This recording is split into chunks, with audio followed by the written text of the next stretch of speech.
As a daughter of immigrant parents, I am ashamed of what the Biden and Harris administration has done to our country by opening our borders to all, including criminals, who are wolves in sheep's clothing. Doctor, I heard you mention that over 115,000 people are missing in Mexico. I know. One of those people is my cousin, and all of my family lives in Mexico. We have to comprehend that the majority of those are women, and there's a word that is used in Mexico, and it's called femicidio, and that's called femicide, the act of being murdered just because you are a woman.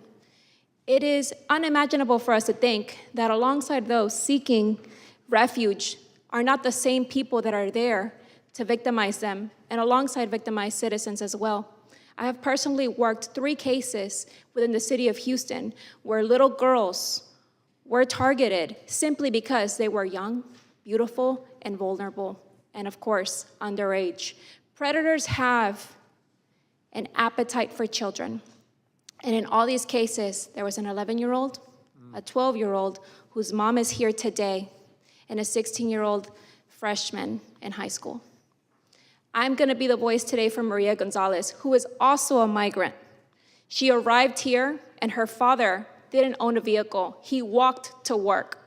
Her father is the essence of the type of immigrants we should want in this country. Law-abiding, hardworking man working for $7 an hour, 14 hours a day. He left that weekend and he told his daughter he was going to work. She had a cell phone. She was in the safety of her home. This migrant that came here as a child crossed the border, was given to a sponsor, and was only here 3 weeks before he decided to leave his sponsor's home, go to Pasadena, Texas from Louisiana, and he saw Maria. At one point or another, he decided that was gonna be his prey. He saw her father leave to work. He knew their schedule. He knocked on Maria's door. Maria, recognizing that it was a neighbor, told her father on WhatsApp on a voice message, "Hey dad, somebody's knocking on the door." And she said it in Spanish, "Papi, me estás tocando la puerta." Dad, is that you knocking on the door? Thinking her father had forgotten something. That was the last time he ever heard Maria's voice. When Maria went to the door, there's a little chain that we have in those apartments, right? When you open the door to try to keep us safe, that chain was not enough to keep this animal out of Maria's apartment. He pushed his way in, and Maria fought for her life. She was 11 years old. To all of you, 3 little girls passing away may not be many, but what if one of those little girls was your daughter, your granddaughter, or your niece? Can you imagine them trying to fight off a grown man off of them? The shock of being undressed, the pain of being beaten and smothered. Trying to fight for your life while a predator's one objective is to use them to satisfy their sick and demented appetites. Our girls deserve protection. Our girls deserve to live their life without fear. Our girls deserve to perish in a natural manner of old age.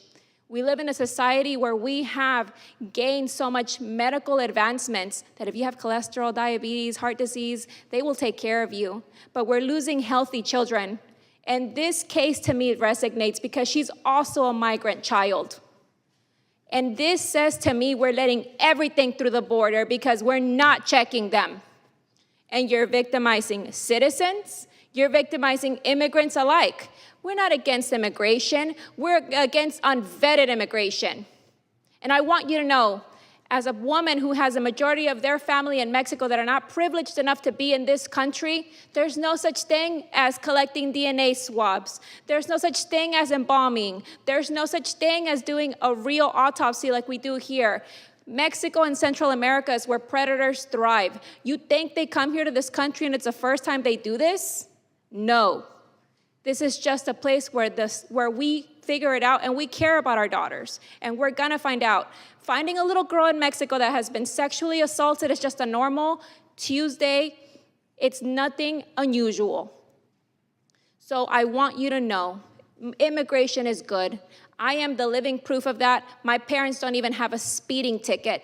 That's the type of migrants we want. But bringing them to this country, it's further victimizing what these same immigrants got away from in their countries. We have to have some form of check and balances, a real system to identify these criminals that are hiding in they're wolves in sheep's clothing is what they are. So I ask you, I implore you, close your eyes. I know you have a little girl in your family. Imagine somebody undressing her. Imagine somebody fighting her. Imagine somebody strangling her. Maria was so covered in bruises, I had to go and shop for a funeral dress for her to cover the damage that that man did to her. Maria lost fingernails in her fight, and she's a migrant child. Not everybody is the same, and we have to identify these monsters because, like my dad says, they're giving all of us good migrants such a bad name. We owe it to the migrants that are getting away from these communities, and we owe it to our citizens to offer them a safe society. People say, well, citizens kill too, but in these cases, all of these cases are migrants that cause this. And it's the failure of our policies by not checking them. Thank you.